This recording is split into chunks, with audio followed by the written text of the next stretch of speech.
nosotros somos el grupo número 1, la cual está conformado por 11 estudiantes, que somos Henry Cheme, Nayeli Solórzano, Jamie Chica, Henry Zambrano, Yander Moreira, Steven Mora, Eric Alcibar, Emanuel Vera, Anthony Medranda, Noemi Chávez y quien les habla, Génesis Pita.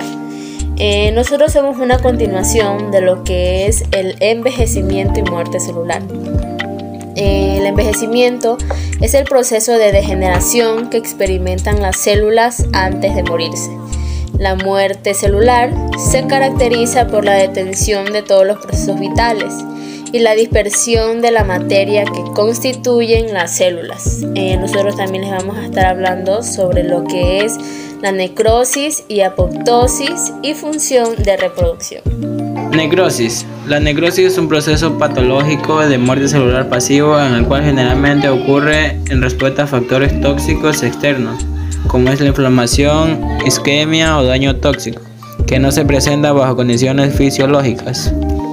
Como también la necrosis se caracteriza por aumento de la mitocondria, ruptura temprana de la membrana plasmática, dispersión de la cromatina, rápida destrucción de la estructura celular. Como pueden observar, un ejemplo de la necrosis. ¿Cómo se caracteriza la necrosis? Hay otro ejemplo de la necrosis. Pueden observar las estructuras de la necrosis. Hay otro ejemplo de la necrosis, la cual es el proceso inflamatorio. También la necrosis es el patrón de degradación del tejido. Cubre las células contiguas, borde mal definido, muchas células son involucradas en el área afectada, hay una marcada respuesta inflamatoria. También la cual puede causar un infarto agudo al miocardio o también un infarto renal. Procesos nucleares de la necrosis: pignosis, cariolisis, cariorexis. Pignosis: condensación del material del núcleo celular en forma de una masa sólida teñida de color oscuro en una célula moribunda. Cariolisis: disolución del núcleo celular. Se produce de forma normal, tanto en forma de necrobiosis como durante la generación de nuevas células, durante la mitosis y la meiosis. Cariorexis: fragmentación de la cromatina y su distribución por el citoplasma. Como resultado, la desintegración nuclear. Muchas gracias. A continuación, los tipos de necrosis. Tipos de necrosis: necrosis coagulativa y necrosis licuefactiva. La necrosis coagulativa implica la preservación del perfil básico de la célula coagulada durante al menos unos días. Existe acidosis intranuclear que desnaturaliza las proteínas enzimáticas y estructurales, bloqueando la proteólisis celular. El proceso de necrosis coagulativa con preservación de la arquitectura celular general es característico de la muerte hipóxica en todas las células excepto en el cerebro. Necrosis licuefactiva. La necrosis licuefactiva es característica de las infecciones bacterianas focales y ocasionalmente de las infecciones por hongos. Cualquiera que sea su patogenia, la licuefacción digiere de forma completa las células muertas. El resultado final es la transformación del tejido en una masa líquida viscosa. Si el proceso es por inflamación aguda, el material suele ser amarillento de aspecto cremoso, pus. Aunque la necrosis gangrenosa no representa un patrón de muerte celular diferente, suele usarse en la práctica clínica quirúrgica. Necrosis caseosa es una forma específica de necrosis coagulativa que se encuentra con mayor frecuencia en focos de infección tuberculosa. El término gaseoso deriva de su aspecto macroscópico, blanca parecida al queso. Buenas tardes, licenciada. Mi nombre es Emanuel Moreira Mora y mi tema es ¿qué es la apoptosis? La apoptosis es una forma de muerte celular que está regulada genéticamente. En este proceso, las células se autodestruyen sin desencadenar reacciones de la inflamación ni dejar cicatrices en los tejidos.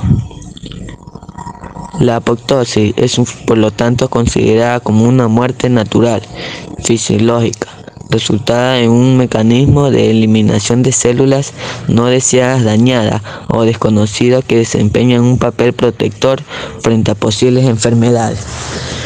Denominan también muerte celular programada y consiste en una serie de procesos moleculares que provocan la muerte de la propia célula. Es una especie de suicidio celular que se provoca en los organismos pluricelulares.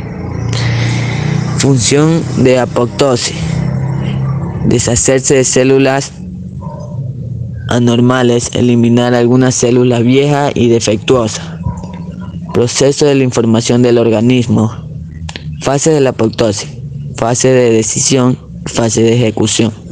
Ejemplo de apoptosis: privacidad de factores de crecimiento, daño al ADN y acumulación de proteínas mal plegadas. Gracias. La apoptosis es el proceso de muerte celular programada. Tiene lugar durante las primeras etapas de desarrollo para eliminar las células innecesarias.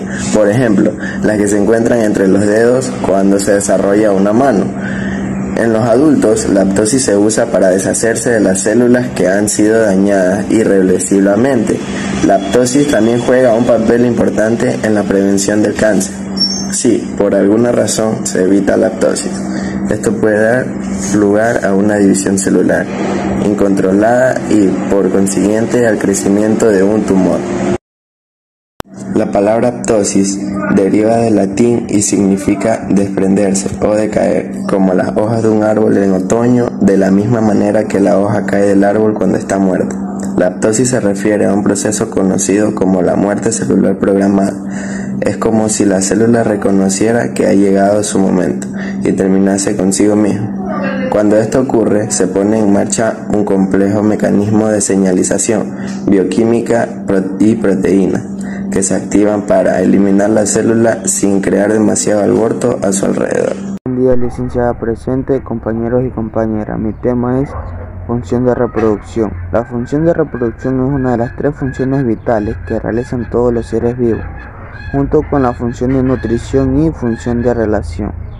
Esta es una de las etapas por las que pasan todos los organismos vivos y hacen referencia a la supervivencia de la especie, es decir, gracias a la cual se perpetúan los genes o definen o caracterizan una especie y mediante la que los organismos forman nuevos individuos, ya sea por relación sexual o asexual.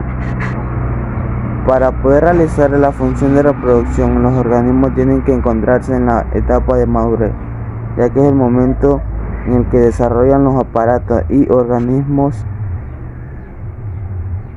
que intervienen en la formación de nuevos seres vivos. Muy buenas tardes con todos. El día de hoy vamos a hablar sobre la función de reproducción de los organismos unicelulares y pluricelulares. Quien les habla, el estudiante Adrián Emanuel, de segundo de bachillerato C. Los seres vivos han desarrollado diversos métodos de reproducción, tales como la reproducción sexual y asexual, y también las que derivan de ellas. Como ya sabemos, la función de reproducción consiste en la formación de nuevos organismos semejantes a sus progenitores. Esta función puede tomar distintas formas dependiendo del organismo, como por ejemplo los organismos unicelulares y los organismos pluricelulares. Organismos unicelulares. Por organismos unicelulares nos referimos a las bacterias, virus, hongos y protozoos. En estos organismos se realiza la división de la célula en células nuevas. En este caso, todo el ser participa en la reproducción. Su única célula se divide para formar 2 células hijas. En los seres vivos unicelulares, la reproducción celular es la forma en la que aumentan su población. Organismos pluricelulares. Tenemos entendido que un organismo pluricelular es aquel que está constituido por 2 o más células. Estas células trabajan en conjunto integrando tejidos, órganos, sistemas y organismos completos, en contraposición a los organismos unicelulares que reúnen todas sus funciones vitales en una única célula. A diferencia de estos, que incluso precisan de estrategias más complejas para la formación de un nuevo ser vivo. Los organismos pluricelulares comienzan su vida siendo unicelulares, ya que provienen de una célula única llamada cigoto. Este resulta cuando el gameto sexual femenino se une con el gameto sexual masculino. Buenas tardes, licenciada Sandra. El tema que me tocó es la reproducción asexual. La reproducción asexual es una forma de reproducción de un ser vivo en la cual, a partir de una célula o un grupo de células, se desarrolla por procesos mitóticos un individuo completo genéticamente idéntico al primero, excepto si hay mutaciones. Se lleva a cabo mediante un solo progenitor y sin intervención de los núcleos de las células sexuales o gametos. Aquí podemos ver un ejemplo de la reproducción asexual en las plantas. Y aquí podemos ver un ejemplo de la reproducción asexual en los animales, como está una estrella del mar y un calamar. Muchas gracias.